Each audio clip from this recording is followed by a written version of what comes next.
Hello everyone, so this video is going to show us how to install a stereo with the back camera. The reason why I put this video together is I could not find any video on YouTube that will show me from A to Z on how to install a stereo, specifically this one right here, which is BV765BLC Bluetooth, the Bose audio system, as you can see, and you see the camera right here.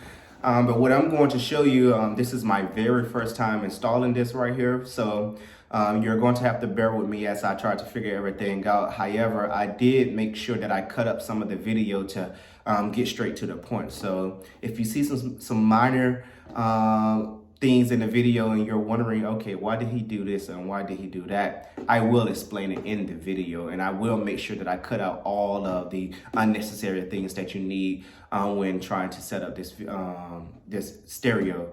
But I will show you from wiring under the car. I will show you from setting up the camera in the back. I will show you how to drill inside of your dashboard, your trimming panel, so that you're able to install this stereo inside of your truck, because that's what I'm doing. I'm doing it for a truck and not a car. But I'm pretty sure it's almost the same exact steps in order to be able to get this installed. But tune in, just continue watching. I'll make sure that I get every single thing you need in order to be able to install this. So again, this is the Bose Audio System Elite. I also have a kit, because of course older cars, and they had the little small radio stereo inside of it, but now I'm putting in a bigger touchscreen. So you're going to see me do some cutting, and I need that kit in order for me to be able to make sure that it's able to fit inside of my truck. What I have the 2006 Dodge Dakota SLT 4-door V6. So again, keep watching and let's get this baby started. One thing that I had to get, in which I got off of eBay, and I'll have the link in the YouTube video, but I had to get this standard sized double din dash kit for 2005 to 2007 Dodge Dakota, and it just making sure that the touchscreen looks nice inside your Dodge Dakota and it doesn't have any space inside of it. What you see here, I'm not going to do it only because I don't have a long enough wire to be able to do some testing. But before you start any installation, you always want to make sure that the unit is working properly. So you always try to connect it to the battery with the wires, making sure that it's turning on your screen, and then going from there. But for me, it's too short, so I'm not going to even bother. Hopefully it all works out, but I'm just going to give it a try anyway and get started with the installation. All right, and this is my 2006 Dodge Dakota. The first thing that I have to do, if you see, I have this little screw at the very bottom. I have to get that out of there. I don't have a socket wrenched small enough for it, but I think I'll just use my pliers to get it out of there. Hopefully it works, but let's give it a try. Let's see. Can I get to it? You see it? Pretty small. There we go.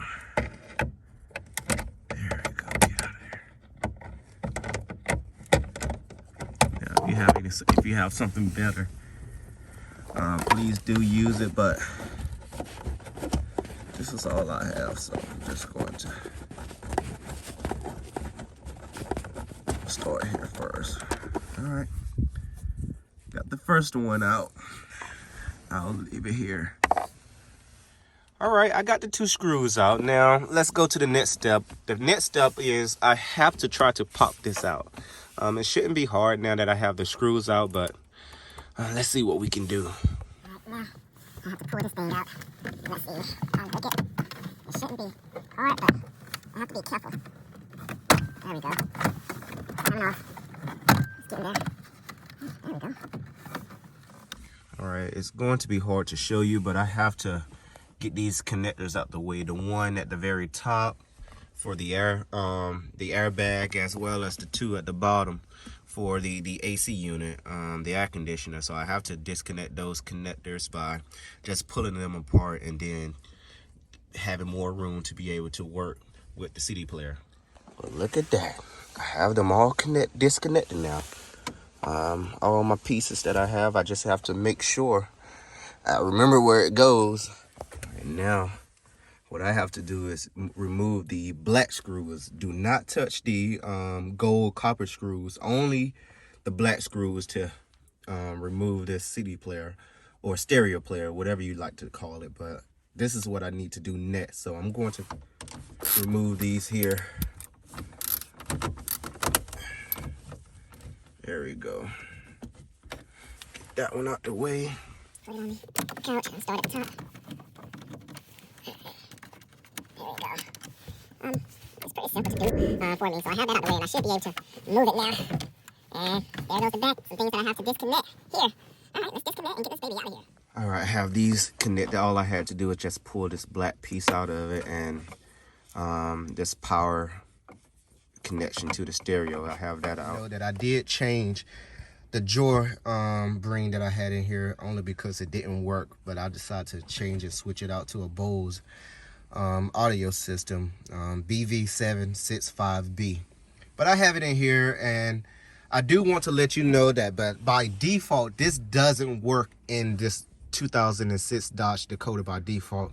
What I had to do after I was able to put all the wires together, I had to add an additional wire and connect that to my cigarette lighter port, only because I needed that to be able to allow data to be able to decode and transfer to be able to turn the stereo on. So if you have an older car, more than likely, if you're putting a touchscreen in, you're going to have to find an additional off-on location to add an additional wire to go to the red that you have for your touchscreen. So this is the red that I have.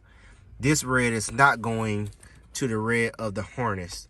It's actually going to the socket, the cigarette lighter socket, here in this corner, in this little area right here.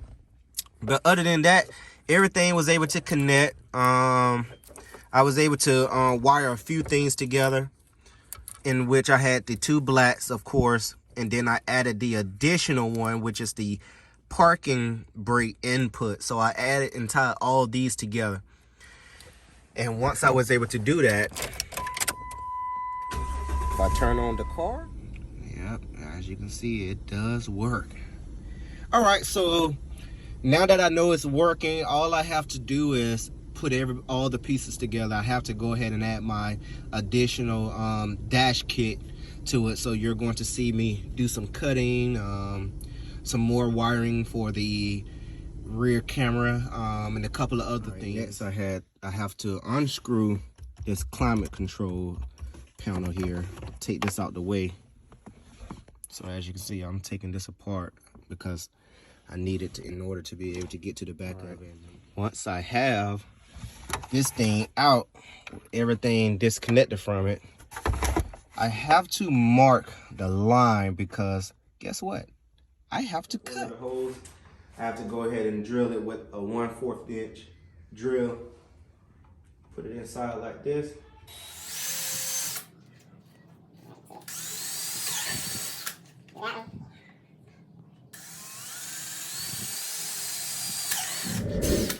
All right, so I have to saw the edges here.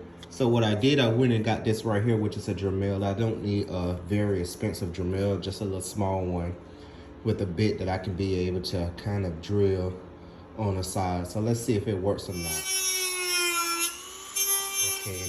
Okay.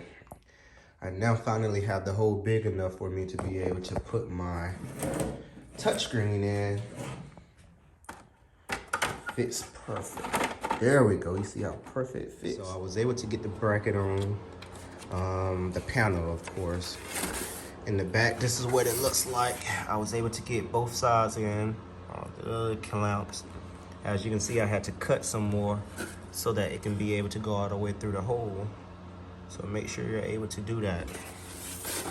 We're going to see what it looks like when I put it in. All right, I'm getting ready to put my reverse camera in, my backup camera, but the first thing you do is to make sure you unplug, disconnect this black wire, this piece apart that connects to the reverse light.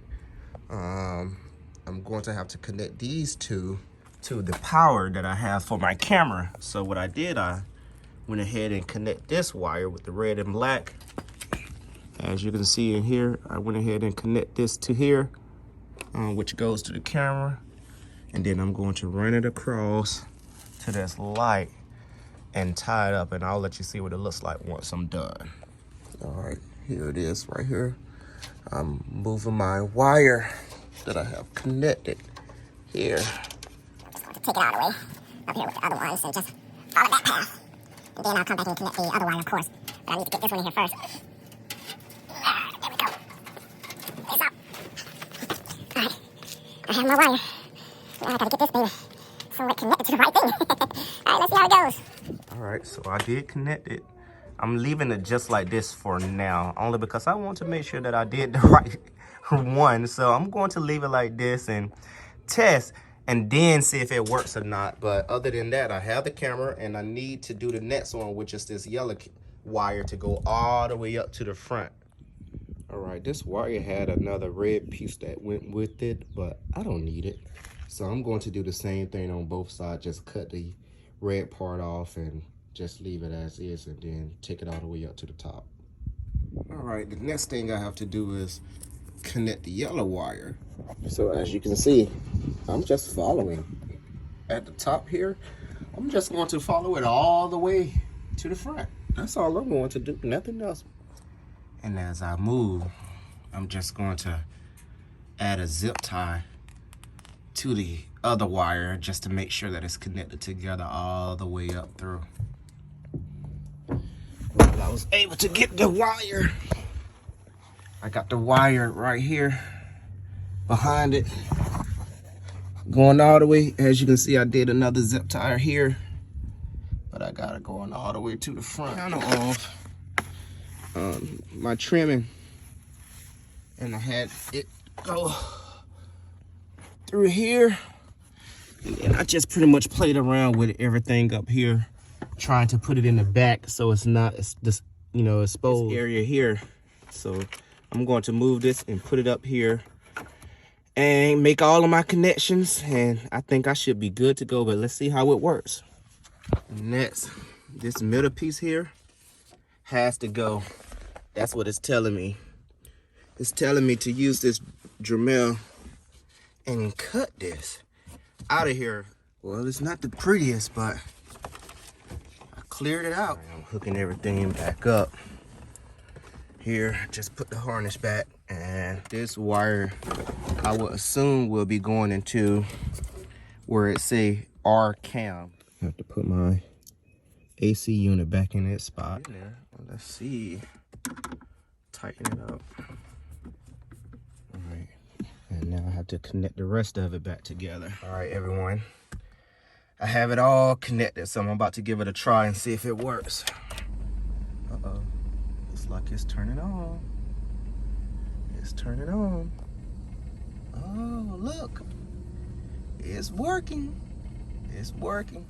All right, so the cleanup work is I put these little butt connectors on here, so I'm going to tape it up as well.